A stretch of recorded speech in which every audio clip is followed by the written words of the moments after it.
opportunity to be here tonight. We thank you for our city. We thank you for the staff and all who serve. We thank you for our citizens, and we pray that tonight as we conduct the business of the city, that you would guide and direct our decisions. And Lord, that everything that we say and do here tonight would bring honor and glory to you. In Jesus' name we pray. Amen. Amen. I pledge allegiance to the flag of the United States of America and to the republic for which it stands, one nation, under God, indivisible, with liberty and justice for all. We cannot approve the agenda at this point, but Mr. Dickey, I understand that we can conduct the public hearing. Is that right? We can. So that being the case, at this time, I'll turn it over to Mr. Raymond Dickey, our public hearing officer. Thank you, Mayor. We'll open a public hearing on a petition filed by BKB Properties LLC requesting a conditional use to utilize the property as a self-service storage facility. The property located at 0 Magnolia Drive is zoned general commercial and is owned by BKB Properties LLC. The parcel ID number is R2090006. It's my understanding that this zoning request was advertised in the legal order of the county. Yes, sir, it was. And the property was properly marked with the proper signage, and the property owners surrounding the property were notified by mail. Is that correct, Wilson? Yes, sir, that's correct. Okay. With that being said, is anyone here for BKB Properties? If you're here, if you'll come to the podium and state your name and your address, please, sir. Good evening, John Paul Moore, 50 Parker Commerce Way, Savannah, Georgia. I'm with Thomas & Hutton. Representing the owner Keith Woods is here as well. Okay. Can we get it up on the screen? Yeah, can you get the plan, development of the property on the screen so everybody can see?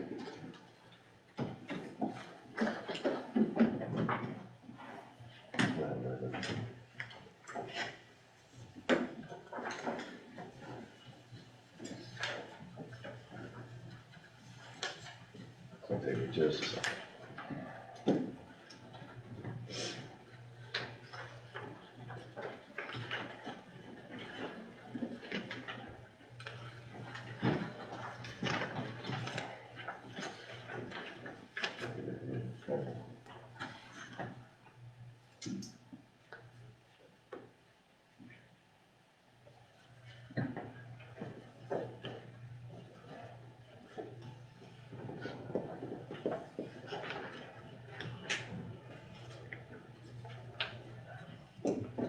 Be page 27, John.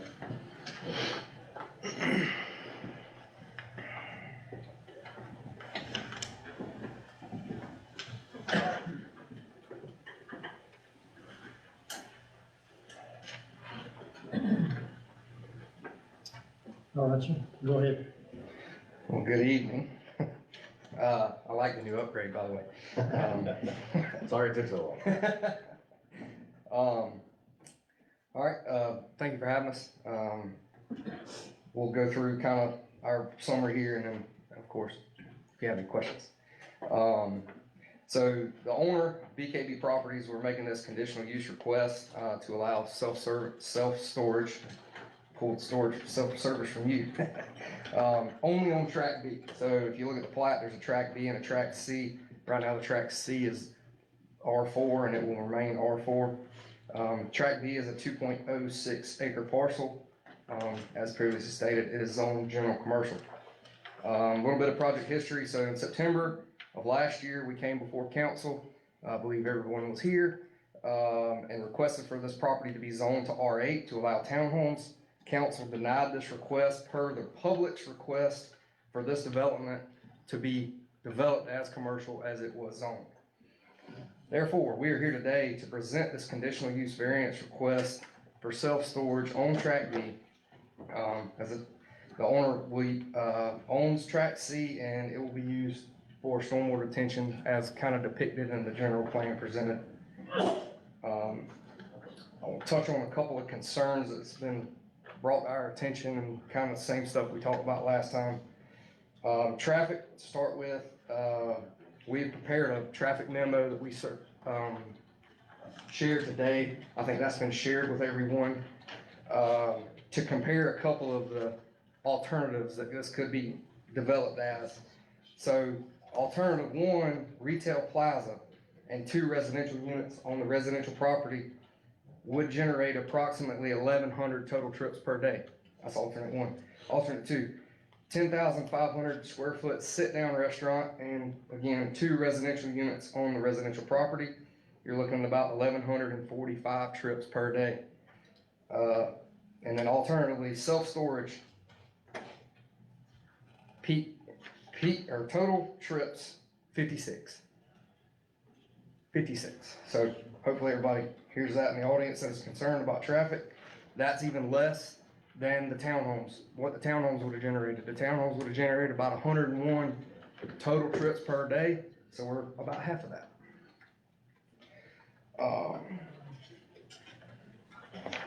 Past traffic, road wear and tear has been brought to our attention. So again, per the traffic memo, this use will generate less trips per day than the more intense commercial uses and also the residential that we have proposed. Lighting has been brought to our attention.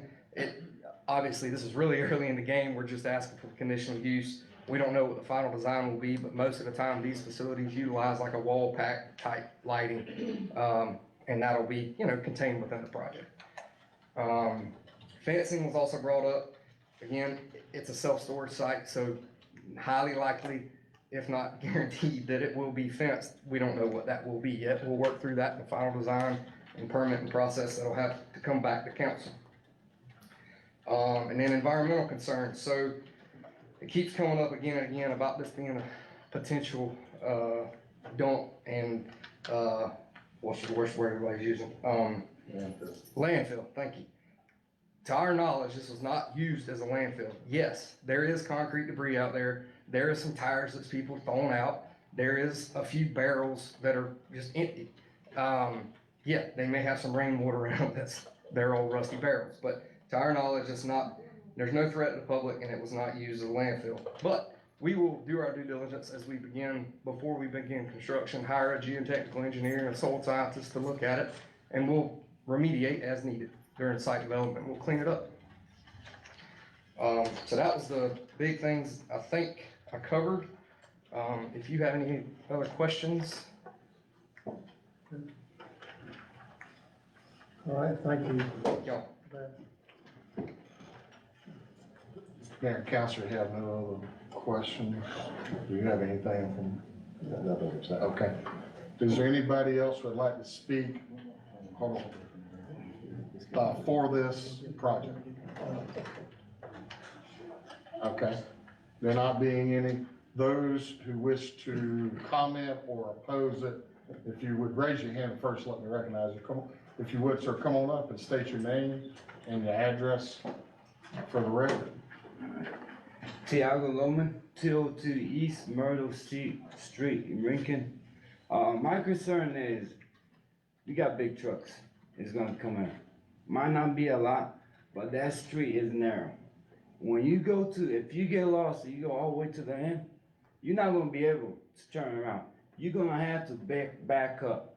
So now, what we're gonna worry about? Somebody getting run over, people go in the yard, damage your property. Who's gonna be responsible for that?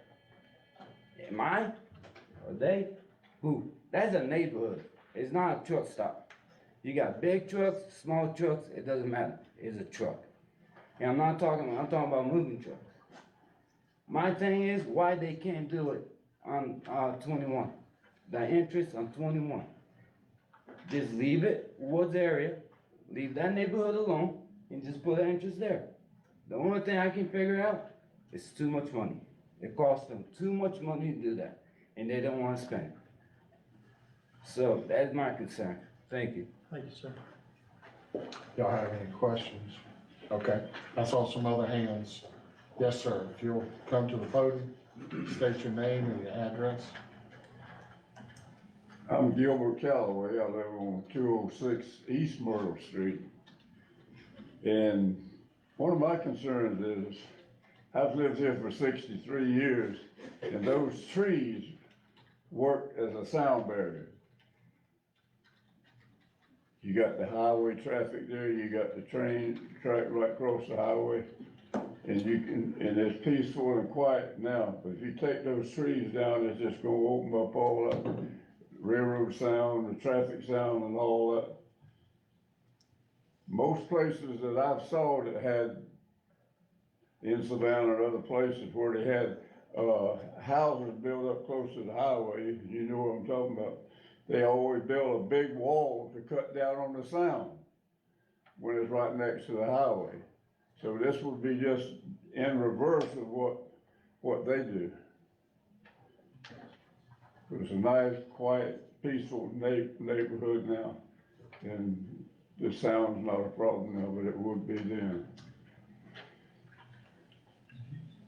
That's all. Thank you, Mr. Kelly. Any questions? Mr. Chairman? All right. Yes, sir, if you'll come to the podium and state your name and your address. Trent Eichman, 212 Pineland Drive. How many stories is this gonna be? 1 story, 2 story, 3 story? What's the height limit? I was going to address that, Mayor. Okay, do we know how high this is gonna be? Single story. Single story? When I talked to all the neighbors the other day, I wasn't so much against the storage unit versus the R8 that they were gonna put in there. He owns Mirror Image, which is on 21. I know he's gonna lose some parking spots, but why not put up a wood fence and run it out to 21? I can tell you why they don't, because you gotta put a D-cell lane in. And there ain't enough room between Randy and Rhonda's to get a D-cell lane in there. That's why. And that costs money. Okay, I did not have a huge problem with it. Wooden fence, 8 feet tall, take it out to 21. Like they've stated before on Magnolia, the road is substandard to begin with.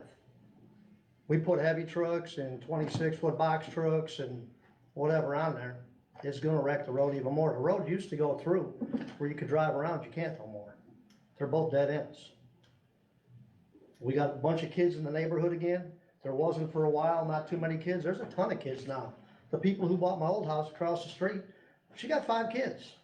They all out riding in the street all the time in the neighborhood, where they should feel safe, riding in the neighborhood.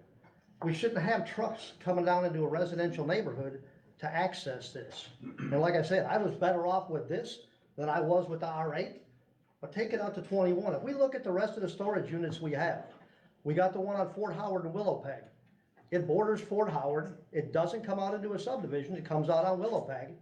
It backs up to those apartments, and the south side is woods. We got one off 21 in an area. I pulled up your code of ordinances right here. General commercial, a secondary use and a conditional use is not mini warehouses or mini storage. It doesn't fall until you hit limited industrial. General commercial is not industrial. We don't have, you go up on 21 farther to where the U-Haul storage is, there's warehouses behind it. I know where my neighbor's got his gun shop over there in the parking lot by Badcock. That's all commercial industrial over there. There's no houses right there. That'd be fine. You got a neighborhood here with kids riding around. I mean, if he wants to put it in, let's get a nice privacy fence and let's run the traffic out to 21 where it should be coming in from, a state highway. That's all I have. You guys have anything for me? Thank you. Is there anyone else that'd like to speak? Yes, ma'am, if you'll come to the podium, state your name. Hello, my name's Lori and I'm at 212 Pineland, and I was a little surprised that we didn't start the meeting with an apology, actually, from Mr. Woods. When we were here in September, there was quite a scene at the back of the room when all of the neighbors came together. He verbally threatened, he intimidated the other residents, made comments that he was gonna put up the most concrete structure he could with invasive lighting, and he'll put up a Motel 6 to make us pay. It was ruckus enough that the police chief had to ask them to leave the foyer and go outside, take whatever conversation it was. So I just wanted to give him an opportunity to apologize to the residents that he's asking to support this first off. It's gonna be really hard to get people to go into that self-storage when you've lost the public trust and the community where you're trying to make some money. So you're coming here asking for an exception that doesn't fall in the guidelines after insulting all of us thoroughly. That doesn't make sense to me. I also wondered if we could get clarification on who's doing these traffic surveys and coming up with these numbers. Cause I'd like to know, who, is this an independent survey? Is this a best friend? Who's doing these surveys? And I did hear at the beginning that there was mention that information went out to the residents. How far out in the neighborhood does this have to go for the residents to be informed? Cause I live 2 streets over and was not. Not in September, not in January, not this time. Thank goodness for Nextdoor app and for all of us neighbors talking. How far out does that have to go? It's the 300-foot radius from the property. That's it? Just the only 300 feet of people matter? That's it. So we are back to somebody who wants to build, who's insulted all of us, and is still going to try and build something that's outside the guidelines of what he bought and purchased for a conditional use that it's not even appropriate for by the city standards. That's just crazy. And I would actually like an apology, and I'd like it addressed that it caused such a ruckus back there. We have neighbors that felt personally violated and threatened. But that needs to be addressed. Absolutely needs to be addressed. And I know, Councilwoman Taylor, I know that you have recused yourself from voting, which I absolutely respect, but as a citizen, wondered if you had an opinion on the matter. I think this is the least invasive thing that you could put there. Personally, we cannot prevent him from putting anything there. It's his land. Oh, there's lots of ways to prevent it. There are permits and statutes and all of those things that have to happen properly. We have a property butting up against to his property. If I was living in the neighborhood, to me, this is the least invasive, as opposed to. Well, one of the things that's an option is a vet. That's the least invasive, right? Like, I mean, I could have a vet or a doctor's office or a dentist's office there. Having a industry like the self-storage is not non-invasive. That has moving trucks, that has people coming all times of day and night, that has people that put things in storage that we don't know what they are, that has security issues, that has safety issues. There are uninvasive options that are available to him to make money, that are within the bounds of the city council. Can we clarify conditional use? Just to educate everyone. And how this would fall within the realm of the commercial conditional. A conditional use is an allowable use, but with conditions placed on it. But they don't have their plans, right? Because we keep hearing, well, this is just to get this started, we don't have the plans. So why would I ever come to the table and say yes to that if they don't even have to have a plan? So, but the way our ordinances are written, once they get through this process, they would still have to come back 2 separate times, once for preliminary site plan and once for final site plan, when they actually have the design done. But we're in agreement that the conditional use right now doesn't even meet the criteria of the other businesses in the area. It doesn't even meet the criteria listed on your website as one of the options for the type of property that it is. We're asking for an exception all the way around. And that's after, as I've mentioned, being insulted in September. And I read the notes from January, and he flat out told all of you, oh no, I have no idea what I'm gonna want that property for. I just don't know, I just wanna change the line. He knew exactly what he was doing. So let's just be honest about the fact that he has a plan. It doesn't meet the criteria, and what do we do now? And that's all I have. Thank you. Is there anyone else who would like to speak? Yes, sir. If you'll come to the podium, state your name and your address for us, please. My name is Daniel Sticker. I live at 209 East Myrtle Street. I guess I'm the newest or youngest addition to this old subdivision, and unlikely you have been there for the longest time. And I moved here because it was a ancient old subdivision, very quiet, practically only traffic from the people who live there. And last year I became aware of that there is some development ongoing, and I find this quite interesting. And I was thinking, in the old days, when subdivisions were done, the mindset of people who created the rules and CC&Rs and all these kinds of things were different than they are today. Today it seems, it's all about a profit, maximizing profit, oftentimes at whoever's expense. And I was thinking, why is it not possible to bring a new development in this subdivision that fits the old spirit of the subdivision? It's an extremely quiet subdivision. There is practically no in and out traffic except a few people who live there. And any commercial development would kind of increase that traffic significantly, from regular personal cars to trucks and all these kinds of things. Also, it would likely call for the erasure of all kinds of trees. And I realized that the developers wanted to develop something and make a profit, and why not? It's America, why not? And I realized also that I keep hearing the sentence, it's good for the city, right? So a lot of developments are ongoing in Rincon and surroundings that are pronounced good for the city. But are these developments really good for the neighborhood and for all of us? Just look down Highway 21 as you approach Interstate 95. The traffic there is catastrophically bad in the morning and in the evening. However, there are being put subdivisions left and right of Highway 21 that will increase the traffic substantially and make this whole traffic situation even worse than it already is. But I bet you some people say it's good for the city, and I bet it is. It brings a lot of revenue, taxes, fees, and fines, and so on and so forth, and that's all great. But when we're now looking at our subdivision here, that's pretty much confined by Weisenbacher, Magnolia, Myrtle, and Pineland, it's a similar situation. What are we as people allowing to be put there that makes sense in this neighborhood? Now, there is likely many things you could put there, and you said earlier, we cannot prevent the developer from putting anything there. Why do we have rules and regulations then anyways? Just let people do what they want, and that's it. But that's not a good idea, right?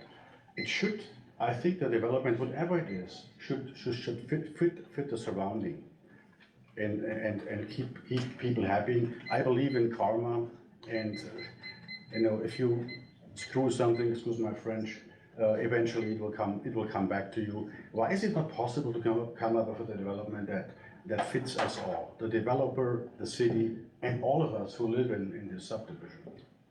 And I appeal to you people who are actually making eventual decisions on this project to kind of have this old spirit in mind that people had in their heads when they created this little subdivision. And I'm sure there is many options. Thank you. Thank you. Is there anyone else who would like to speak? Yes, ma'am. You'll come up and state your name and address, please. Melissa Doss, 110 Pineland Drive. My first point that I would like to make is that he bought the property knowing what it was, right? Why does he continuously come to the board wasting our time, bending the rules to fit his profit? This is 100% for pure profit. Again, I have a 9-year-old. This place is becoming a concrete jungle here, all right? We have warehouses, storage facilities everywhere in Rincon. Why do we need another one in an actual neighborhood? It just doesn't fit. It's non-conforming. We need to conserve some of the trees that are left in Rincon. We need to think about the future of our kids, right? You all have grandchildren and children. What do you think they think about all this? It looks pretty pathetic how our city's starting to turn out with all the concrete everywhere. It's sad. There's not a lot of trees left. It's just a very sad state of affairs. And then you have people who are just wanting to move out of here. Why? Because it's just, who wants to look at concrete everywhere, especially in a neighborhood, a historic neighborhood? It's not right. And I hope that your moral obligations to a neighborhood and to the city of Rincon would honor that. My other thing is this.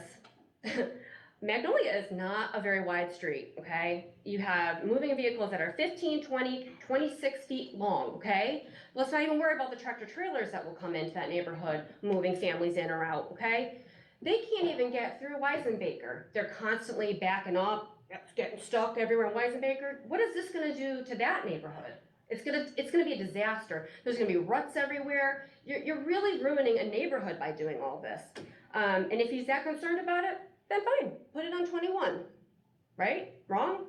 We should just put it on 21, make it so that it's accessible to everyone.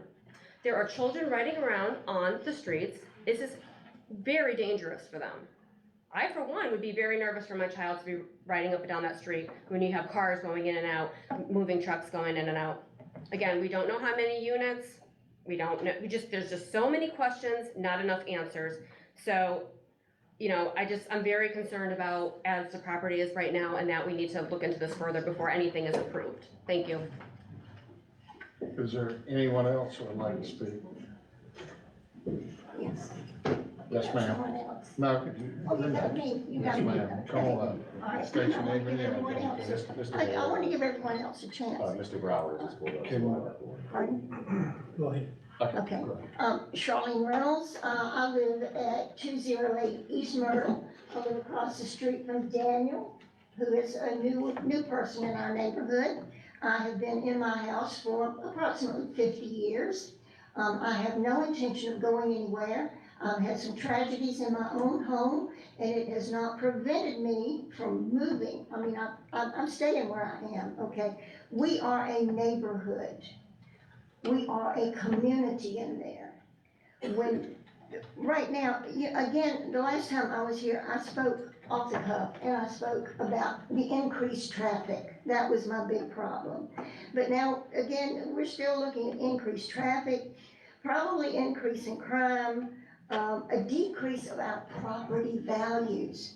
As I've said before, I've lived in my house approximately 50 years. Gilbert's been in his house 63. We have new people who've only been in their homes a year. We have people who have rented, but they are long-term renters. One person who is a renter in my neighborhood, he lives sort of catty corner. He lives at the very end of Myrtle. His house faces Myrtle. And he had his truck broken into one time, a few years back.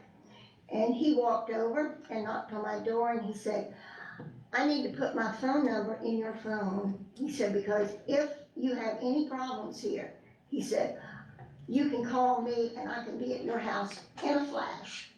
So that's the kind of neighborhood we are. We work together, we're a community in there. Again, it's not a good fit for our neighborhood. It's an eyesore. Again, we're talking, as Gilbert spoke, about the absence of the trees, the buffer between us and the highway noise, and all the noise out there, the lights. Someone who does live on the corner at she lives at 201 Myrtle Street. She gave me permission to speak to her, and she said, everything you say, she said, I agree with, because I talked with her on the phone. I talked with her before I came to this meeting, and she said, you know, I'm by myself. She said, and these units, these places are right across, the street divides her house from where this proposed storage unit will be. She's scared. Okay. Again, we're a community. We look out for each other. And it's just not a good fit. It's an eyesore. Let's just say it. We don't want it. We don't want it. It's not a good fit for our neighborhood. Okay? And that's it. Thank you, Mr. Lee, for your time. Is there anyone else who'd like to speak? Yes, sir. Phil. Good evening. I'm Jason Perangelo. I live at 211 Magnolia Drive. That's the property directly north of the applicant's property. We abut the property there in the north. Lived there with my family about 8 years now. a lot of this is kind of repetition, I guess, but, I will mention it again. So last September, the applicant came to council to rezone the property and develop it into multifamily housing, and the petition was denied, as you know. And the general consensus was not to allow the R4 parcel to be rezoned from the R4 to an R8 and combine them because the change could not be undone. And it would permanently impact the existing neighborhood. So today, we're looking at a very similar situation, except the request is not to rezone, but to obtain a conditional use approval. That's my understanding. So I'm just asking why a conditional use is being considered now. Once again, the single R4 parcel must be rezoned, I thought had to be rezoned in order for this project to be viable.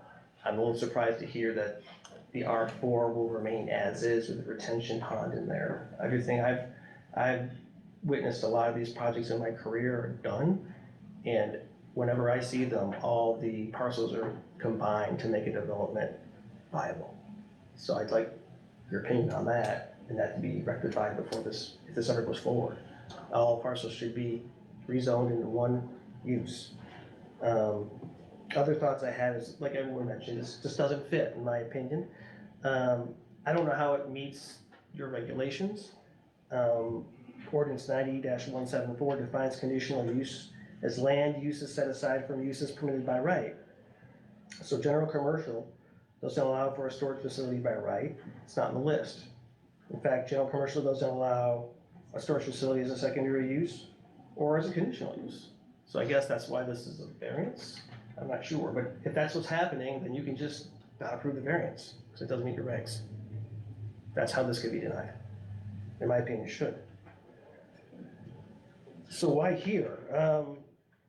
People have questioned tonight, but my question was, has anyone questioned why a self-storage facility is being proposed in a residential neighborhood that's home to about 50 residents, about 15 children, about 8 others that have lived there over 50 years? And worse yet, this is being, the ingress and egress for this development is on Magnolia Drive. It's less than 25 foot wide. It's not heavy duty asphalt. It's not wide, like I mentioned. Worse yet, and so I have questions about that and questions why it does not access 21 like others have mentioned tonight. I mean, that seems like that could be a potential solution that would alleviate a lot of our concerns. I don't know where this has been done before. I've seen a lot of storage facilities. Never before have I seen them accessed by a small residential street in a small residential neighborhood. We're gonna have increased traffic, noise, light, maybe not a lot, but there will be more of it. But, I have other concerns. I'm trying to make this quick, I'm sorry. But we have 3 acres of trees that will become 2 acres of concrete and roof and 1 acre of grass. This, whatever runs off this roof and this concrete's gonna go into the retention basin and the pipe's gonna go right to my pond, which, like I mentioned last time I was here, that we do fish off the pond and eat those fish. There's some concerns about that. Another concern I had were, I guess one point I want to make is that, well, one opinion I have is that we bought our properties knowing what the zoning was and trusting it generally wouldn't change. This developer bought it having the same information. He bought it knowing what the zoning was, and he's changing it to make a profit. I'm not opposed to development, but I support responsible development. And I don't think it's being done in a responsible way, because with the profit that will be made in self-storage, I would think it should be developed in a place that supports, and zone that supports self-storage, off a large, maybe arterial or collector street that supports that kind of thing, or it's already zoned to support self-storage. Yes, that property will cost more money, but this property will generate money. Or, like I mentioned before, access from 21, but again, that takes investment to make that kind of improvement. Decel lanes, XL lanes, moving utilities, things like that. So in my opinion, short, I apologize, this is a little long, this is not a good fit, it should be denied. Thank you, sir. Is there anyone else who would like to speak? Yes, ma'am. Hi there. I live at 211 Magnolia Drive. Your name? I'm sorry. My name is Nikki Carangelo. The developers, Keith and Joy Wood, recently purchased this land. Their vision of building high-density housing and now mass storage units on one small acre does not match the vision of the 20 residents who have lived here long before they did. And when I say 20 residents, I'm saying about 20 homeowners with 15 children. At the last meeting, which they're not here, Patrick Kirkland and Levi Scott really opposed this. And I'm kind of sad to see that they're not here today to vote. I think, if anything, we should maybe table until they are here, because there are statements that they made stating that they were against this, and that if this property was merged to use the R4 for the retention pond, exactly like last time, that our neighborhood would lose all of our rights.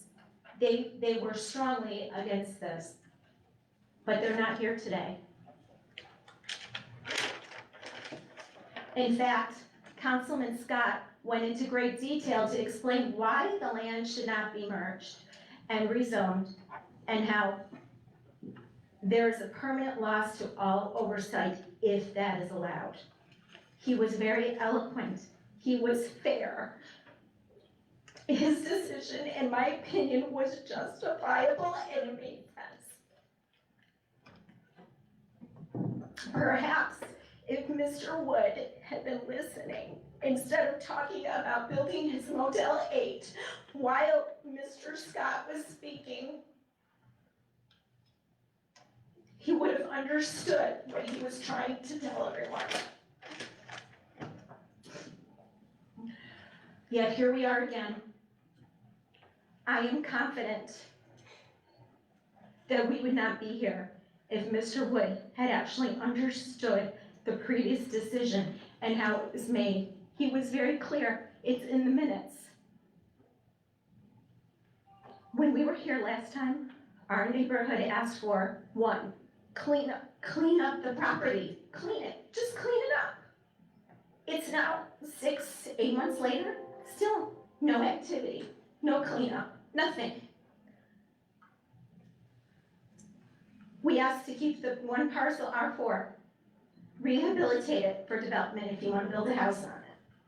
We asked for build what is designated. There's a list of things that are designated that he could do. Today, he's asking for a rezone again and special consideration. 4 of my children get the school bus on that corner where that U-Haul storage unit thing is going to go. It's essentially 2 warehouses if you look at the diagram. 2 warehouses. Right now, where 4 small children get a school bus. To me, that's immoral. And anyone who votes for that, you need to check your moral compass. It's terrible. It's terrible. I can't even believe that we're here talking about this because we already hashed this out in September. So again, build what was designated there. That would be a very soft transition into a neighborhood. It would be a soft transition to go from a doctor's office. Dr. Taylor's office works very well in the neighborhood. Why not have another professional office there? Keep it how it's on. Whoever zoned it before, have the foresight to know that something like this might happen.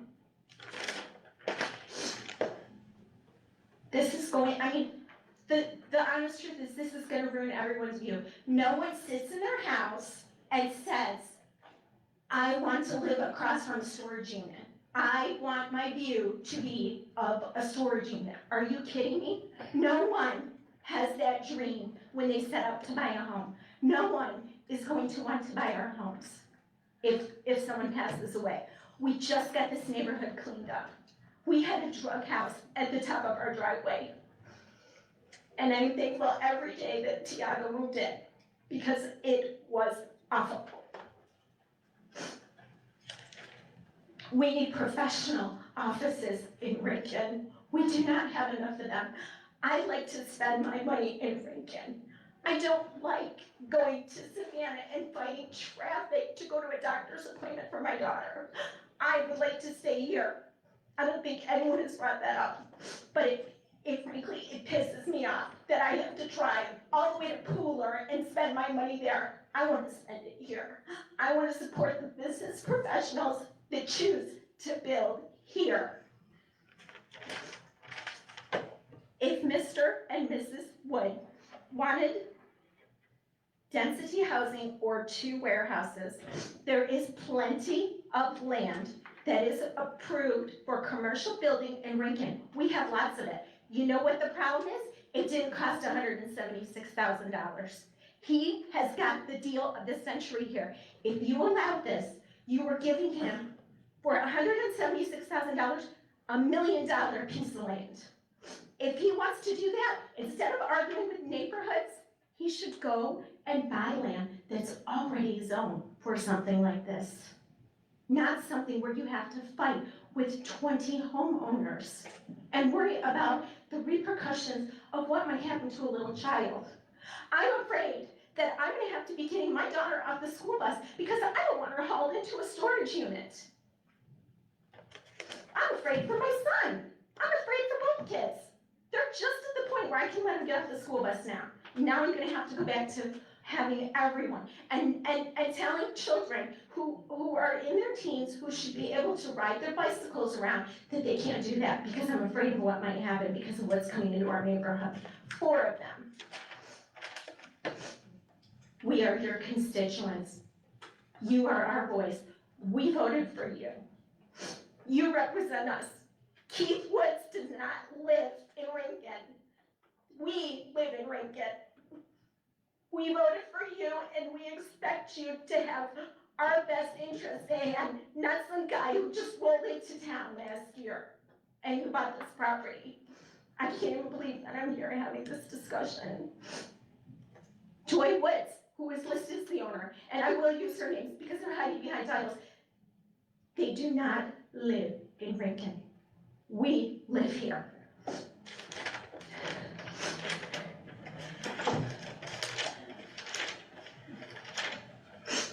On Myrtle Street alone, you have 8 residents who have lived on that street and in this community for over 50 years. They have raised all their children here. They now have their grandchildren here on weekends and great-grandchildren. And is this how we thank people for investing and living in our community? Again, a nice transition would be a doctor's office. Or maybe like a vet center, or something we could use. I would gladly go there. We love Dr. Taylor's office. We don't want him to leave. He's gonna leave too, because who wants that as their view? And it's not gonna be safe. I don't care how you slice it. This would be a poor moral decision to say it's okay. You know, what am I gonna tell people? Welcome to my industrial storage unit neighborhood? Because that's how it looks. And if you allow this, we already have other people in the neighborhood and who live down the street who are saying, is my neighborhood next? Are they gonna put warehouses and storage units in my neighborhood? Go online, look at the comments. They're there. That people are wondering, are the people that we elected, are they gonna follow through on this? Are they gonna let this happen to our homes next? I don't have anything else to say. I don't have anything else to say, except again, think about the people who have invested and lived in this community for 50 years. That's a long time. And what kind of message are we sending to them? Thank you, ma'am. Thank you. Is there anyone else? Yes, sir, if you'll come on up. After this gentleman, we're gonna have one more person. If someone else wants to speak, then we're gonna close the public hearing. My name is Curtis Phillips, 208 Pineland Drive. My son lives on Myrtle Street. Grew up in the neighborhood, have a son in the neighborhood, have grandsons in the neighborhood. I have an investment in this neighborhood. These people have an investment in this neighborhood. It went from not having any kids to now, I know that there are parents that wouldn't even let their child out of their sight when they first moved in, realized how good a neighborhood this is. We look out after that. That's all when I went down that way to find out who it was. But to get to it, a lot of key points, but the biggest thing, you don't have a master plan. we can see that they knew the ground and chemical and possibly landfill was gonna be a interest, or they had been aware of. Didn't take the time to go ahead and get that test done. It's like they wanna get approval before they have to start spending money. Well, sometimes you have to spend a little money before you can convince people that you're gonna do and have in everybody's interest at heart. Now, I do bring up the fact, when he bought the property, he knew where it was at, he knew what it was zoned for. So that shouldn't, all I'm asking from the council, if nothing else, table it till we get more information and use good common sense when deciding what to do with this issue. Good common sense. And some of that's in question by people. I'm not saying y'all, I'm not saying us. I've heard some good things about Mr. Wood. He made an investment, but we shouldn't have to pay the price. So just think about that for this meeting, but basically table it until we get all the councilmen here and we get a master plan, not sketches of something that gives me more questions than answers. Thank you, sir. All right, is there one more person that would like to speak? Yes, ma'am, you raised your hand, so come on up. Don't take anybody's spot, anybody else? Hi. Hello, I'm Darlene Vincent. I live at 1013 Old Augusta Road, South. My point I want to make tonight is, what's the point of having city ordinances if you make an exception for every business that wants to come here? In order for this basic plan to come into this location, you're making exceptions for use, you're making an exception for your tree ordinance, you're making exceptions for your parking ordinance. And that's just what I looked at in 10 minutes this afternoon online. There's limited property in Rincon. There's few public facilities in Rincon. We need a new library. We all want a new park. Freedom Park needs to be improved. I just think there would be better use for this as a transition zone to come up with another use. And not have to make exceptions to existing ordinances that were in place when the gentleman purchased this property. I don't see exceptions are justified. Thank you. And I'll close. Just real quick, Brent. Our use of storage units, we passed something at some point in time, I believe. Can we elaborate on that for everyone so that it's not looking as if we're making special rules per se? Yes, sir, and Ms. Lewis can help me here if I missed something. I believe it was back in 2021, the general commercial was updated to allow self-storage facilities, warehouses, to be allowed as a conditional use in general commercial zoning districts. And unfortunately, our Municode system has not been updated for a lot of our ordinances just because of their backlog. We're hoping to don't see us working diligently to make sure that they get that updated. What's online is not always going to be the most official code. That's always going to be handled and housed with the city clerk. So where is there somewhere that we can see that if you want us to make an educated decision, if it's not online and I can't bring it up at city council and get a straight answer? You can always come to City Hall. And get. Can I I'll be approach there again? tomorrow. I had a couple more things that I thought of. Okay, so I did some other research before coming in. And the research that I did was on zoning and what a lot of the other trends that other cities have when you talk about storage units. Many of them, and if you just go online on Google, they will come up. They have a whole list of laws for storage units where they must have been burned pretty bad before to have such strict laws. Some of the laws that they have are, they don't allow storage units within I think it's 3 minutes of each other. Do you know we have 2 within walking distance?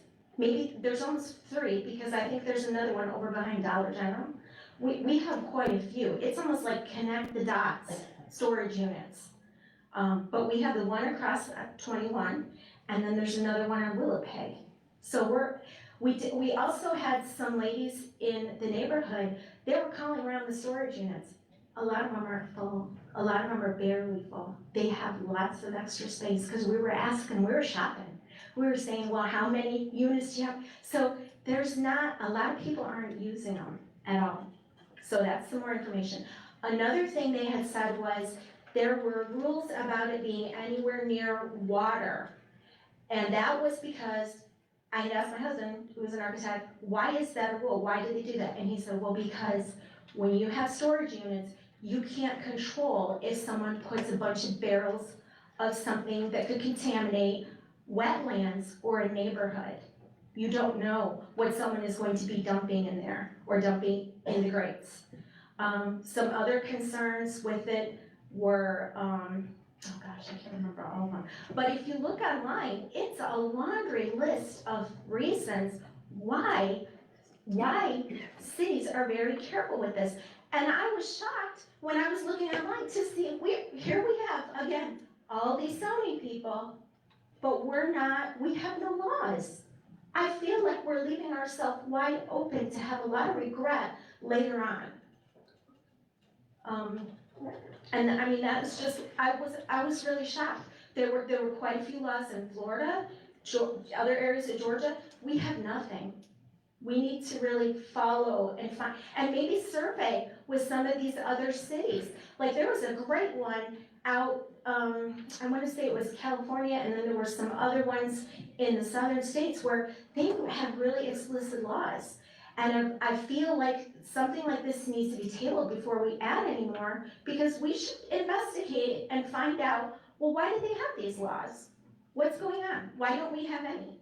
Something must have happened to make them have all these laws. And they're all safety laws for their communities and for their water. So something must have happened. So I just wanted to add that. Thank you. All right, I'll close the public hearing, and since we're not officially in a meeting, I can't turn it back over to you. Okay. But All right, we now have a quorum, and so at this point, I'm gonna back up just a little bit here and ask for a motion to approve our agenda for this evening. Motion to approve. Second. Have a motion by Ms. Taylor, a second by Mr. Ron to approve the agenda as presented. Any other question or discussion? Mr. Brower? Yes. Mr. Ron? Yes. Mr. Blackwell? Yes. Ms. Taylor? Yes. First item of business is the approval of the council minutes of the meeting of April the 24th, 2023. I reviewed those minutes and just a few grammatical corrections which I've given to Ms. King. Did anyone have any changes or corrections they found necessary? If not, I'll entertain a motion to approve those minutes. Make a motion to approve the minutes of April 24th. Second. Have a motion by Mr. Blackwell, second by Mr. Ron to approve the council minutes of April 24th, 2023 with grammatical corrections. Any other question or discussion? Mr. Brower? Yes. Mr. Ron? Yes. Mr. Blackwell? Yes. Ms. Taylor? Yes. Next is the approval of the council minutes of the meeting of May 1st, 2023. I found those to be an accurate record of that meeting. Did anyone have any corrections or changes they found necessary? If not, I'll entertain a motion to approve those minutes. Motion to approve. Second. Have a motion by Mr. Ron, second by Mr. Blackwell to approve the council minutes of the meeting of May 1st, 2023. Any other question or discussion? Mr. Brower? Yes. Mr. Ron? Yes. Mr. Blackwell? Yes. Ms. Taylor? Yes. All right, this time now we will get into our agenda items. And if you are here to, now we've already gone through the public hearing, but if you are here to speak in regards to any of the items on the agenda, when that item comes up, you'll certainly be given the opportunity to speak in regards to it. And if you would, as previously we've done, come to the podium, state your name and address for the record. That being said, we have concluded the public hearing, is that right, Mr. Dixon? We have concluded the public hearing. And so at this time, I will ask council to consider the vote on the first reading of the petition filed by BKB Properties LLC, requesting a conditional use to utilize the property as a self-storage unit facility. Property is located at 0 Magnolia Drive, is zoned general commercial, and is owned by BKB Properties LLC, parcel number R2090006. Yes, sir. Ms. Taylor, are you going to recuse yourself from this? Yes. We don't have enough. Okay. Takes 4 to pass that ordinance. All right. So we have a quorum, but on this one item, we don't have enough available votes. Do we have enough, Mr. Dickey, to table it? Yes, you do have enough table, but this is in the form of an ordinance because it's a zoning matter. And our charter requires 4 affirmative votes for it to pass. And if Ms. Taylor has already announced that she's recusing herself from that, which I applaud her for because her property does touch it, so, we just don't have enough. So would that be a no action? I mean, we're No, able to. you would need to table it until can't the table next council meeting so that hopefully you will have enough present to handle it, because with one person, one council person recusing herself, we only have 5, and it takes 4. Well, you've heard our attorney, and that sounds like that we only have one option here. Make a motion to table. I'll second. Have a motion by Mr. Brower, second by Mr. Blackwell to table the first reading of the petition filed by BKB Properties LLC. Any other question or discussion? Mayor, I'd like to say, I've listened to everybody, I apologize for coming in late. My daughter had something at school, and that was important to be at. But, we've gone round and round with these issues before. And I feel strongly, you buy a piece of property, and anything that falls under GC that's allowed, we can't stop it. Property, I'm all about property rights. However, we've heard from a lot of people, and I'm just gonna go on record as saying that I'm not in favor of it. And because, you buy the property, you know what you can put on it, what you can't put on it. As a council, we have that discretion. And so I just wanted to voice, my position on it.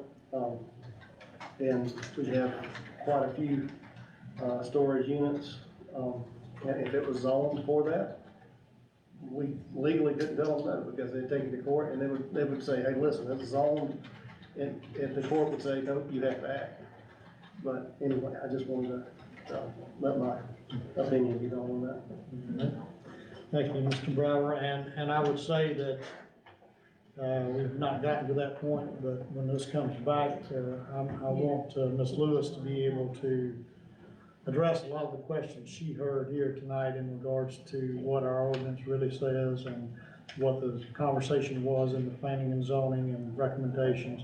I know you've got a lot of information there, and so at the next meeting when this comes up, I'd like to be able to hear, everyone to be able to hear all of that. That might help greatly in the decision, so. Mr. Mayor, Yes, sir. how long does it normally take to update codes where, I mean, because most of us are working during the day when you all are open, and we don't have the availability to get here. How long does it normally take for codes to be updated where we can see if there's been changes? I mean, if you said 2021, sir, we're looking at least a year and a half. And I'm happy to speak to that. So the way it works, Municode, the company that most governments in Georgia use to update their codes and have them codified online essentially, they're very expensive. So most organizations will save them up for a year and a half until they have a stack that you send them. And it's probably gonna cost us how much, $10,000 to update our code for them to go in and renumerate all the pages. So typically, most governments wait till they have essentially a bulk upload, for lack of a better term, to go in and do that. So we try to do our best. We're working on that mass update right now. So, Okay, yeah, we were just going off what we could find. I understand, absolutely. I would have done the same thing. I understand. Thank you, sir. All right, the motion on the table is to table this item, and would we table that to our next scheduled meeting, which would be May the 24th. Second.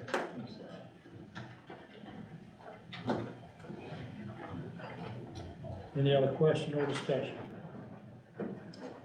Mr. Brown? Yes. Mr. Ryan? Yes. Mr. Blackwell? Yes. All right, thank you, folks. Sorry we're not able to move forward on this, but I think we heard you. And we'll hear it again on May the 22nd. All right, our next item, first item, new business, is a vote on an application filed by Stop and Store 15 LLC requesting final site plan approval for a self-storage facility.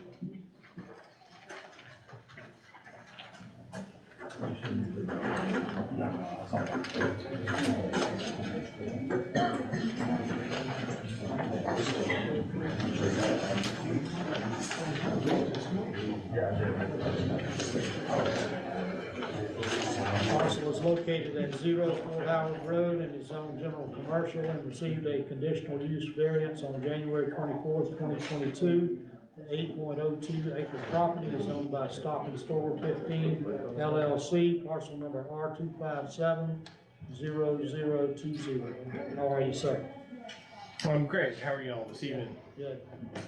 I'm Jay Maupin with Maupin Engineering. We're agent for the owner and developer, which is Stop and Store, Alan Dasher. And are we able to update the picture online? I believe I can scroll down to it.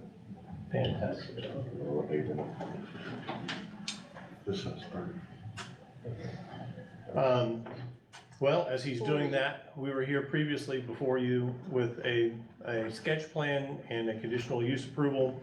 We are here with the final plans, the final approval. We have all the engineering approvals, the state approval, the subdivision recombination plat has been recorded. So it is one unified piece of property. And at the previous meeting, you had asked me to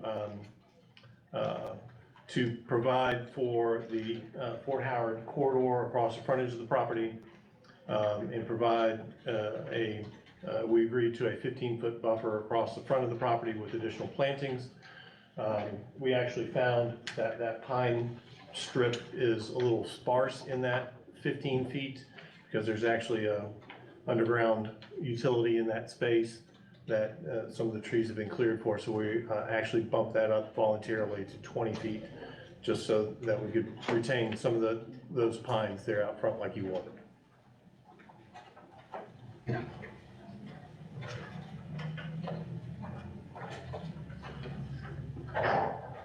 If you have any other questions, be happy to answer, but we've been talking a lot about self-storage and don't want to bore you. Any questions? Good thing you guys can say that. Yeah. Any questions for Mr. Maupin regarding this? How many units were gonna be in the building on total? I am not sure of the actual unit count. As the civil engineer, I don't necessarily get into that, but it's the square footage. That's what I was looking at. And What is it gonna be built up? it is going to be a pre-engineered metal building with a stucco exterior. You might be familiar with some of the other Stop and Stores around and about town. I think this is like the 16th location. So you won't really be able to tell that it's a pre-engineered metal building like the other ones are in town. It is a single-story structure. The middle building there will be climate controlled, and then the exterior buildings that we're kind of using for screening and buffering will be non-climate controlled. All right. Thank you, Mr. Moffitt. Anyone to speak in regards to this matter? Questions from the public? All right, Ms. Lewis, would you just kind of give us a little snapshot? I know you've got all the information here, and again, thank you for the great reports you're providing and the information that you're giving. We'll talk a little bit about where we are with this and your planning and zoning recommendation. Absolutely. So you can look at page 2 and see how it's a little over 108,000 square feet. It's broken up into 3 different buildings with 58 parking spaces provided. They have met all of the site plan requirements from the ordinance. They've also met or exceeded all of the requirements of the Fort Howard Overlay District. Planning and Zoning Board met on April 18th and they voted 4-0 to recommend approval. Any questions from Ms. Lewis from council?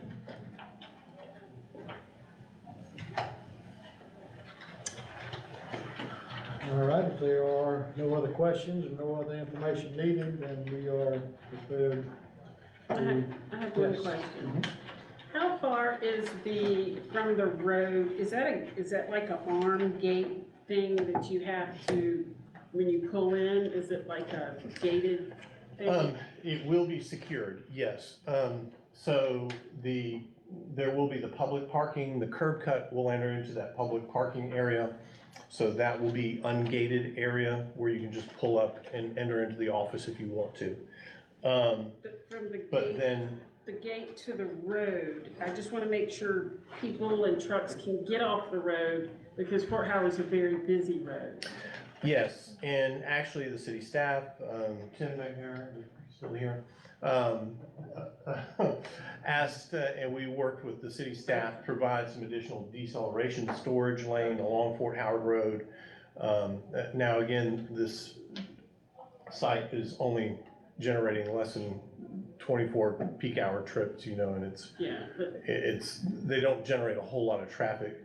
But you've got the parking bay itself is about 60 feet and then another 80 feet, including the 60 feet of the taper there and the storage capacity in the lane. So you've got close to over 150 feet, close to 200 feet. Great, thank you.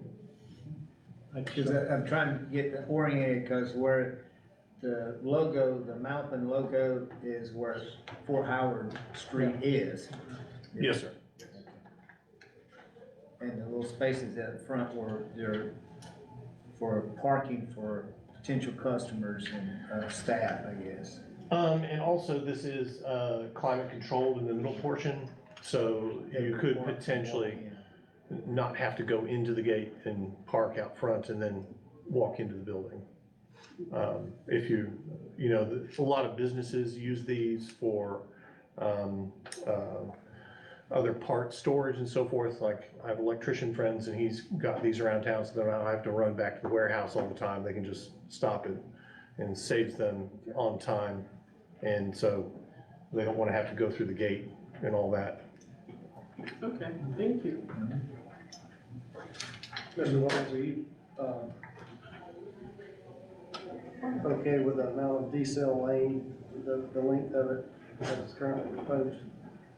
Yeah. Feel like this, That's plenty of room to get a 26-foot truck off the road and out of traffic. It's cheap. All right, any other questions or information needed? and that will be at no expense to the city anymore, right? I mean, Sir? all of the upgrades will be provided by. Correct. All right, if there is nothing else, a motion is in order on this item. Make a motion approved. Second. Have a motion by Mr. Brower, second by Mr. Blackwell to approve the application filed by Stop and Store 15 LLC requesting final site plan approval for self-storage facility parcel located at 0 Fort Howard Road, zone general commercial. Any other question or discussion? Mr. Mr. Brower? Yes. Mr. Ron? Yes. Mr. Blackwell? Yes. Ms. Taylor? Yes. Item number 2, new business, is vote on the second reading of an ordinance to annex 388.21 acre parcel located at 923 Old Augusta Road. Property is owned by Mill Creek Hunting Preserve Incorporated, parcel number 04750058. This is our second reading. I think all the information has been presented, unless there's something new that we need to know in order to approve second reading. Yes, sir. On Friday afternoon, I sent you guys a group text really quickly. The applicant has asked to table essentially new business items 2, 3, and 4 tonight to the May 22nd meeting. They're still working through some legal documents on there.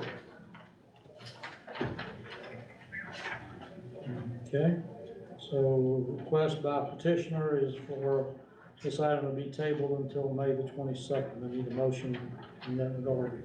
Make a motion that we table to May 24th as requested by the petitioner. Second that. Can we add to that as to table item 2, Tables 2, 3, 3, and and 4. 4? We'll make that one motion for all three, okay? All right, that would be for items 2, 3, and 4, new business. You amend your motion, Mr. Yes, I Blackwell? will amend Amend it. your second, Mr. Ron? Yes, sir. All right. And now to vote, Mr. Brower? Yes. Mr. Ron? Yes. Mr. Blackwell? Yes. Ms. Taylor? Yes. Moves things a little quicker. Item number 5, new business, is a vote on an acceptance of annexation application for a 5.08 acre parcel located at 801 South Old Augusta Road. Property is owned by Manhanian Shipping Line LLC, parcel number 0475000578. Someone on behalf of the request?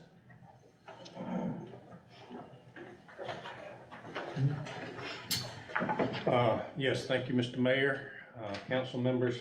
My name is Steve Rushing. I'm an attorney in Statesboro.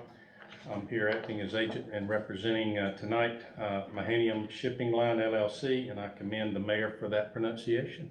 That was very good. I struggled with it myself. They've owned this property consisting of 5.08 acres since 2019. Really have been working on how best to develop that property, and they've engaged both a civil engineer and a builder developer who are both here with me. Oh, okay. Thought I lost my engineer for a moment. But they're both here with us, and we've come up with, for this project, basically an industrial type warehouse, somewhere approaching maybe 67,000 square feet. And so we're looking at quite a good bit of fire suppression for that kind of space. And so as it turns out, we were looking to connect to the city water and perhaps sewer system, of course, in order to meet those needs. Also, by doing so, it would free up some space to fit our proposed warehouse on the property. And so we inquired regarding that city services, and of course we were informed that in order to do that, we needed to annex into the city. And we understood that we are contiguous to the city with the property owned by the Development Authority that somewhat surrounds us, is already in the city. We're not yet sure what their plans are with water and sewer, but we're looking into that as well, what's going to be the best approach. But again, that's what we would like to do. We would like to be joined into the city of Rincon for that purpose. And to construct this facility, I think when it's all done, you're probably looking at maybe an $8 to $10 million type facility that would be right there next to the industrial park property. And in fact, just looking at your agenda, the item that just got tabled is also adjoining the Development Authority property a little bit further south than our tract, but they got a whole lot more property than we got. So we just got 5 acres, but we're gonna try to do the best we can with it. Again, my engineers here can probably give you some more further detail if you have any questions. Okay. Thank you, Mr. Rushing. Thank you. We might need to do an ancestry search. Guess a my Rushing? grandmother was a Rushing. We're from Evans County. Yes, sir. But Evans was part of Bullock. That's right, it was. Don't look too close, or I get scared when I start delving into that. Yes, sir. Mr. Rushing, Mr. Dick. it's my understanding that with the county zoning, it's a B3, which is highway commercial. Is that Yes, sir. correct? That's what we Which- understand. Which, do you recall when that zoning was done, that B3? Well, let me ask this, has it been done within the last 2 years? Not that I, It's some of like the Monty Code, mayor, city council, and David Pierce, but the municipal code that y'all were talking about, I don't know if it's been updated or not. We've actually had. No. yeah, we weren't involved in changing it, so I think. Okay, so the only reason I ask is because when, under the county's designation as B3, Yeah. highway commercial, Yes. warehouses are allowed.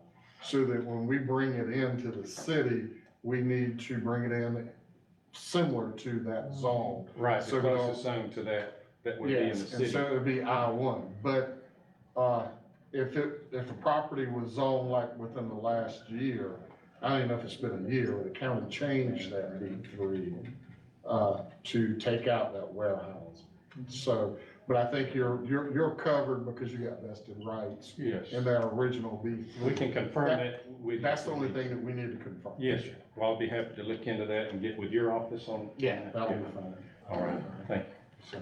Thank you, Mr. Rushing. And staff, I know, probably know the answer to this because we're doing all of that, but these folks are gonna need water sewer service, so we're gonna be able to provide that service. Yes, sir, and when they reached out asking about annexation, that was a requirement, or to get water and sewer, the requirement was to be annexed into the city to get access to that service. Yes, sir. Okay. And of course, there's steps that we have to go through in order to process this. But one of the things that I'm sure the council's gonna want is we're gonna need to get with you on a development agreement concerning the water sewer. Yeah, that's pretty standard that we're accustomed to. Yeah. Okay. Okay. Council have any questions for Mr. Rushing or anyone representing this project? If not, a motion is in order. A motion to approve. Have a motion by Mr. Brower, second by Mr. Ron to approve the acceptance of annexation application for a 5.08 acre parcel located at 801 of South Old Augusta Road. Property is owned by May Penny. I see you jinxed me. No, I'm messing Manaheim. That's close, maybe. Line LLC, parcel number 0475000578. I do better when I don't think about it. Yes, sir. Any other question or discussion? Mr. Brower? Yes. Mr. Ron? Yes. Mr. Blackwell? Yes. Ms. Taylor? Yes. Thank you, gentlemen. Item number 6, new business is a request approval of an ordinance to amend the chapter 42 of the Rankin Code of Ordinance. And I believe this would be considered the first reading, is that right? Well, I'm gonna ask that you table it. Thank I'm you. not quite through with all the information that I've been reviewing. Staff has done a great job, but there's some discrepancy with the county's version versus what may be required, so I'm just gonna ask that you table that one meeting so that hopefully we can. Okay, we're loading up. I don't wanna have something different. Mhm. All right, we're loading up, I maybe. wanna accommodate the county if we can, but I don't wanna have. All right, I need a motion to table item 6 till May the 22nd. Motion to table the item for May 22nd. Second. Motion by Mr. Ron, second by Mr. Blackwell to table item 6, new business, to the meeting of May 22nd. Any other question or discussion? Mr. Brower? Yes. Mr. Ron? Yes. Mr. Blackwell? Yes. Ms. Taylor? Yes. Item number 7 is request approval of an ordinance to adopt an increase in the compensation of planning and zoning board members to $50 per member per meeting attended. And this would be the second reading. Yes, sir.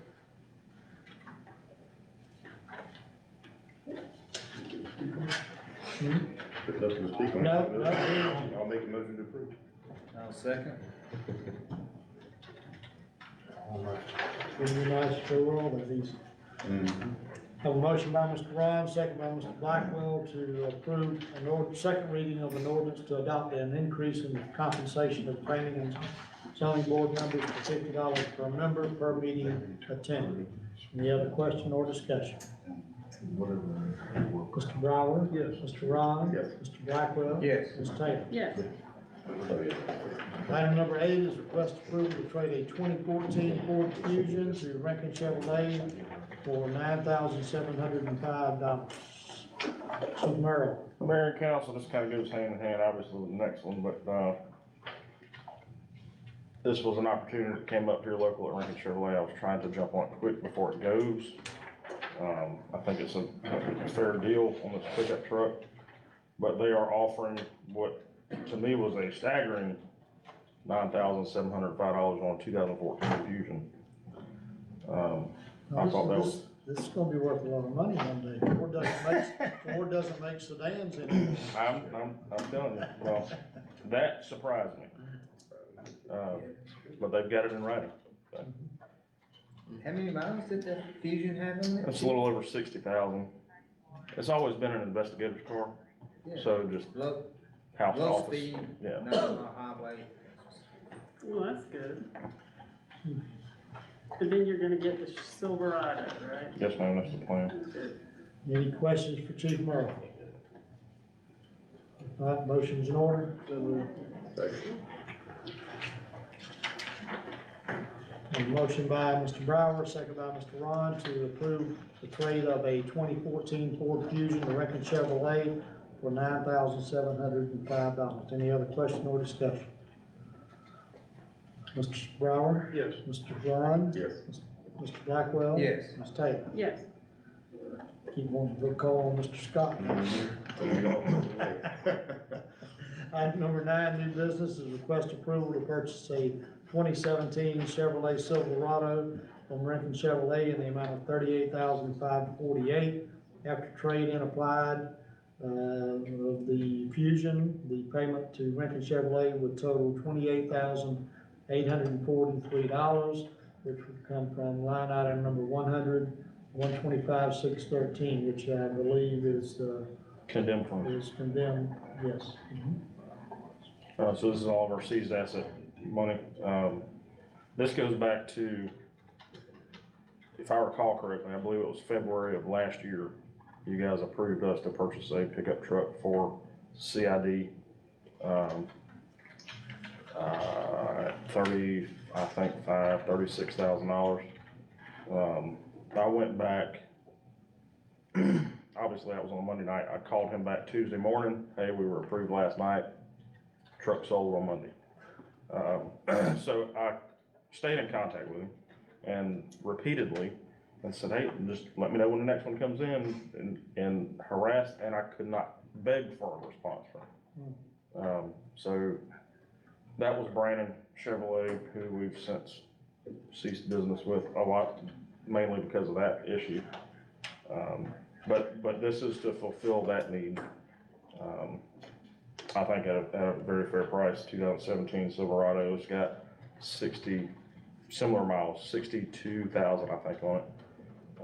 But again, CID truck, it's not staying on the road, it's not staying idling, it's house to work, and the occasional trip.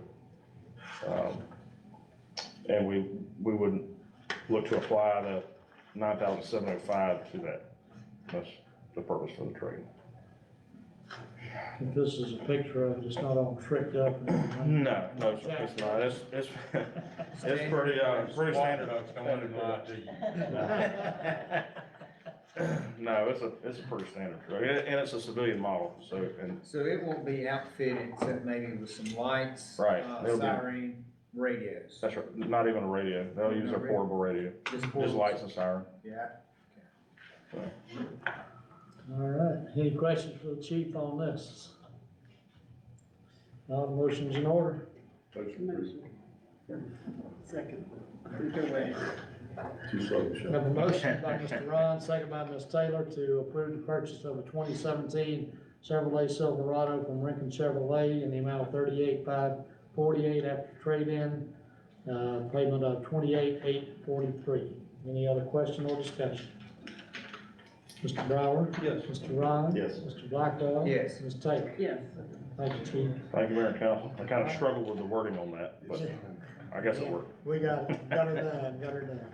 Item number 10, new business is approved agreement with TT Rodeo Company LLC in the amount of $32,000 for the 2023 Rankin Roundup Rodeo to be held August 11th through 12th, 2023 at Freedom Park. Mr. Lynn, you have this one? Yes, sir, this is exactly what it is. It's an agreement with the Rodeo Company, the same company that was used last year for the Rankin Roundup Rodeo. They sent this contract back, actually early this year, I believe in January, and their dates are looking up, so we wanted to go ahead and get that in front of you to approve them for the sum of $32,000, with, authorize that approval contingent upon city attorney reviewing the contract language. He has a revision or two to their contract. We wanted to go and get locked in with them in order to not lose their dates, similar to what happened with the fair, where we either had to, revise dates or had to move on to another vendor. That sum would be in the amount of $32,000.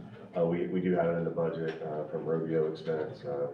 We do have $70,447 available in that budget line, so this would definitely be covered by that. Do we know if this is a longer rodeo area this time than last time? I know there were discussions of extending it out a little bit longer, it was a little bit short last year. And I think there was. Well, that's actually what I spoke to Jonathan about. Yeah. Because they said that they were gonna expand it. Right. But the only thing I can say with that is the bleachers, it's the same price as last year. So if that helps answer your question. Then probably not. Well, they are bringing in extra bleachers this year. Well, I'm more worried about Bleachers the condition of The it. condition, they were terrible, they were So loose. we- Well, I know they we- were we have portable, been told but that. it I was more wasn't- like a seesaw on a lot of those benches. I was told they're bringing That's what we in, call they it. have better product. I wasn't here last year to have that comparison, but we did bring that up. Is there a way to approve it, contingent upon that question I'm asking if they're going to do a longer arena? This year, I'm sure it's gonna be more. So, but how much more? Did anybody go to the High Ridge rodeo? I did. No? They could reorient it, they had it running from the maintenance shop to the road. If they turned it and had it parallel to the road, it would get a. I just know that's They where they won't. I didn't know if turning it, would make it longer for their, Or even England. yeah, or angle, yeah. You know that area better than we do, so, I mean, you have to worry about the light poles. that's true. Then they gotta have staging areas, so. Raymond, how much leverage would we have in regards to the kind of bleachers they're putting in? Well, in a simple contract, Totally it unsafe. says that it's a sub-agreement to provide the bleachers. It doesn't really go in too much detail, other than to say it will handle for how many people? 3,000. 3,000 people. And from my recollection, that's exactly what we did last year.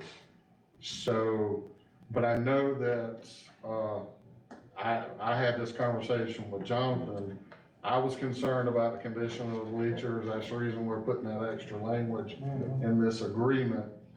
But we also understood from last year that they were supposed to bring in more bleachers And make and the push arena things longer. back. Yeah. Because you didn't have enough room between the bleachers and The fence. the yeah, arena. Yeah. Well, they have that, so the cattle roping, I mean, you have to be extremely quick, or you just, there wasn't anything going on. And the kids like to get up on and put their hands through the railing of the. Couldn't you have, David inspect those bleachers? We can. And we did look, Or a structural engineer? to get upgraded bleachers, if we went to a third party, it runs about $30,000 separate charge on top of that. So I got bucked off 3 times. We would make sure, we would definitely expect them for People didn't like it when I walked down on that. That's what bucked you on. Yeah. I'm more worried about pinch points on. Oh, yeah. All right, So we need, what you're saying is we want more, you want more clarification. yeah. You'll approve it if they do some clarification on the bleachers and the safety issue of the bleachers. Is that Yeah. fair? And we knew, and if you look at the staff recommendation, just if you don't mind approving or authorizing the agreement, subject to satisfactory language from the city attorney. Well, that way we can at least give them like, hey, we're ready to move forward, but we need X, Y, Z specified in agreement. And Raymond's already got one section worked out about, you know, the liability, you know, the hold harmless, indemnification stuff. We've already sent it to them. You're asking for an outline of their layout. Yeah. We can ask them for a site plan. Sorry, I couldn't resist. All right, so we'll make the approval subject to contract changes by staff. All right, motion's in order. Make a motion to approve contract changes by staff or subject to, contingent to, sorry. Have a motion by Mr. Rollins, second by Mr. Blackwell to approve agreement with TT Rodeo Company LLC in the amount of $32,000 for a 2023 Rankin Roundup Rodeo to be held August 11th and the 12th of 2023 at Freedom Park, subject to contract changes by staff. Any other question or discussion? Mr. Brown? Yes. Mr. Ryan? Yes. Mr. Blackwell? Yes. Ms. Taylor? Yes. All right, administrative reports, Mr. Flynn. Yes, sir, I do have a few things tonight. Just wanted to let you guys know that David Matos and I met with the roofing company that was hired to start the city roofs. Their ambitious plan is to knock them all out the weekend of June 4th and 5th and finish up on June the 6th. They're gonna have a crew of about 200 people down here. And that's a Saturday, Sunday, and then the ball fields in Macomber are rented that weekend, so they would do the concession stand in those buildings on Monday when there's no tournament going on. Heinley building is rented on Saturday, they're gonna hit that one on Sunday, but then try to minimize any impact with City Hall and buildings that aren't occupied on the weekend to start there, so they're very ambitious, we're gonna support them any way we can. Of course, everything is weather contingent that time of year, so we'll keep you guys posted. If any of you guys are still without your iPads, please see Aaron at City Hall, he's ready to set them up. I just need you in there to kind of set passwords and get everything going, but they're ready to go. Also, just to remind everyone that this Friday is Kim Hessling's last day with the city. So if you see her, just give her well wishes. She's got a plan. I won't share it in public, but she'd be happy to share it with you. I wish her nothing but the best. Also happy to report that our clubhouse manager, candidate that I emailed you all about, has officially accepted the offer. And just given the timing of everything, he will be starting Wednesday of this week. So it's very fortunate. Hope that I will have him at the council meeting on May 22nd for an introduction. His name is Brian Bessinger. Yes, Brian Bessinger, yes, sir. And also, just ask, keep it very vague, just if you can keep Mike Whittle and his family in your prayers. Mike's been going through some medical stuff, and happy to share that with you guys to the side, but just kind of keep him and his family in your thoughts and prayers as we move forward. I did email you all this afternoon in terms of a budget planning retreat, so if you guys can just let me know anytime in the month of July, early August, where you're not available, so that when we start planning all of that, we make sure everybody's available to come in and get that process moving. Also, I got an email from CoreCat today. CoreCat is the company doing the playground at Patriots Park. Their last job ran longer, but I was assured that you would start seeing equipment out there today and tomorrow, getting ready to move on getting that playground installed. And I will quit there. That is all I have tonight. So thank you guys very much. All right, like we're just talking about library emails. I'm still very fortunate. I'm still very fortunate on that I one. just spoke to the director about that Friday. She's supposed to be remedying the issue. He just got some more. Oh, gosh. They slowed down, they slowed down though. Yeah, Yeah. I think they've. Instead of 50 a day, it's down to like maybe contacts. 5. So she addressed it. Yeah. All right, any questions from Mr. Lynn? Police Department, Chief Merle. I've submitted a written report, and available for questions on that. I don't recall if I let you guys know at the last meeting, but we do have 3 of our 5 Tahoes at West Chapel to be outfitted. Still don't know how soon they're gonna get to them, but they have them. We are moving forward with a new hire, Jim Sloan. Seems to be a really squared away individual. He's not certified, so we'd be putting him through the academy also. And then it's kind of the first chance I've had to talk with all of you, but our fatal vehicle versus pedestrian at Walmart the other day.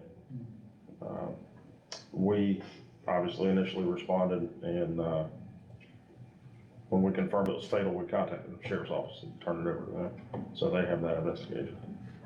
So, also, I believe in the power of prayer, so you guys pray for my brother, if you please. So, that's all I have. All right, with the hiring of Sloan, where will that put us? That'll put us at 22 of 23. Yes. How long will it be to get him on board? We hope to do the same that we did with the last cadet and bring him on board a little before the academy starts. So we can start on the range with him, make sure he's squared away with firearms on all the critical stuff. We actually have an avenue that we may be able to get him some driver's training on the EVOC course here locally. Those are 2 of the big things that people fail out on, firearms and emergency vehicle operations.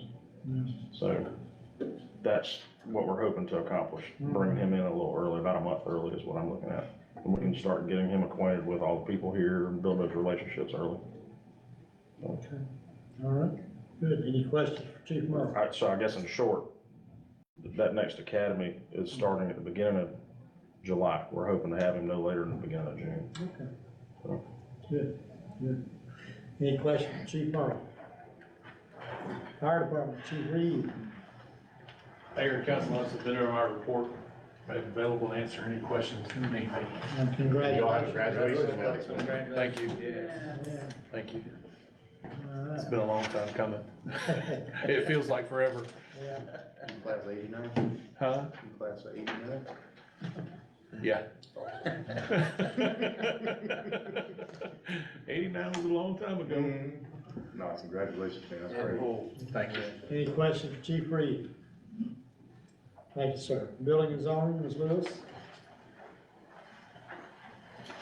Sure, the only thing I was gonna let you know, and I almost hate to say it now, I was so excited to tell you that we're reviewing the SAWAN plans, site development plans. They're going to go to planning and zoning next week.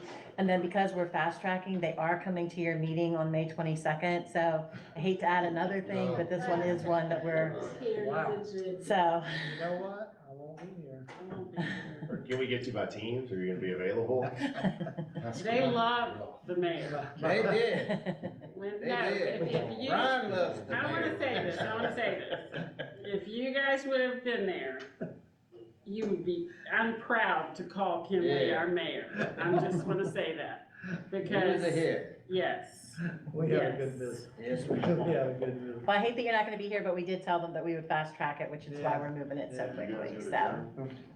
Yeah. Oh, so, Thank you, sir. Mr. Ron, I will tell you, a man gave another man flowers, but it went the other way. Really? It went the other way this time. Good, good. The mayor got the worried flowers. when you know. Yes, yeah, it did happen. I I pick saw it. Jonathan up and he's walking down with flowers. I'm like, hey, I man. was like, I was told to get flowers. Yeah. So it did happen. I saw it go the other way. Yeah. Yeah, well, I was gonna comment on that, but we had a great visit. I mean, I'll Yes, go it ahead and talk about it now since we're talking about it, but it was impressive. I mean, their facility and their Very efficient, operation. yeah. They look like really great community partners. It was enjoyable. I think we all came away, we said it was time well spent. We really, I think, not only got to see what we can expect, but I think we went a long way in developing a relationship with them. So it was a good trip, and so, yeah, very interesting. The plant was amazing. It was. Yeah. I'm just amazed at the automation and the things. They have over 1,000 robots in that facility. So we're gonna have about 1,000 robots in this new building. This is supposed to be, And listen to this, they spent over $4 million on their landscape plan. They So wouldn't it's give not me, they just wouldn't gonna give me a be- budget for it, I did ask what they were doing. Yeah, yeah, that's right. It was beautiful. Yes. All right, Public Works, Mr. Bowles. Submit a report. Available for any questions. Any questions for Mr. Bowles? All right, you have a report in your packet from wastewater facility, finance. Elizabeth's not here with us. Anything to report other than try to get a budget schedule down, John? No, sir, that's what we're working on right now.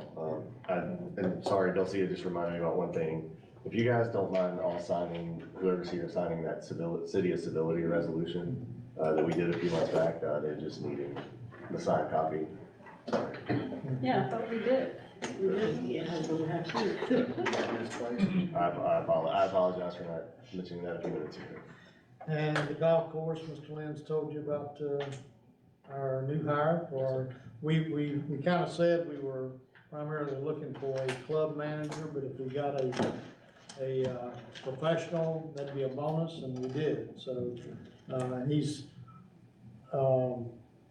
very personable, and because he was asking me that day what I was looking for, I said somebody with a little personality and interpersonal skills, and he seems high in that regard. I'm impressed with him, so glad to have him on board. So looking forward to maybe him doing some great things for us over there. I will say that the ladies that have kind of held it together since Paul left have done a great job. They've done an amazing job, yes, sir. Yeah, yeah. All right, anything from council? All right, nothing from council. I think we do have, Mr. Dickey, I don't know, I think we have a couple of things for executive session that hopefully be very quick. So, that being said, I'll entertain a motion to go into executive session. So moved. Second. Have a motion by Mr. Blackwell, second by Mr. Ryan, to go into executive session. Mr. Brower? Yes. Mr. Ryan? Yes. Mr. Blackwell? Yes. Ms. Taylor? Yes. All right. Hey, what they gonna do if I were to play? They're supposed to take it up on my.